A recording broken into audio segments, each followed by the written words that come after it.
Hi, em xin chào tất cả mọi người nha. Đến với clip tiếp theo của em. Hôm nay quay cận cảnh một con bọ cạp khổng lồ to chứ có cơ. Đây, cái đuôi nó này rất to luôn, các bác nhìn thấy không? Đây. Nhìn sợ chưa đây, to không các bác? Quá to rồi. Chân tay to chưa?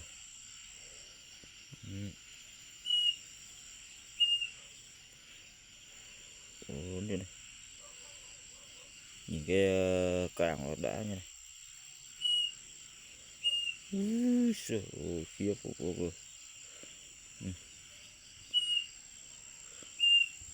Đuôi nó.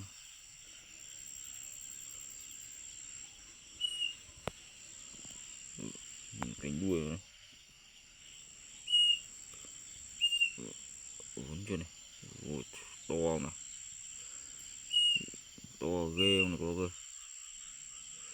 Nhìn phát hoảng luôn các bạn. Trần nó.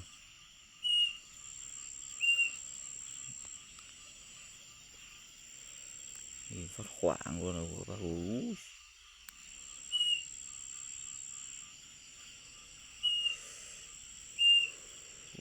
Lớn lên.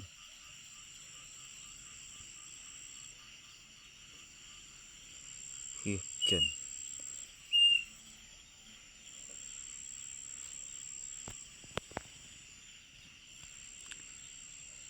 Hoảng này, to không rồi. Sợ rồi.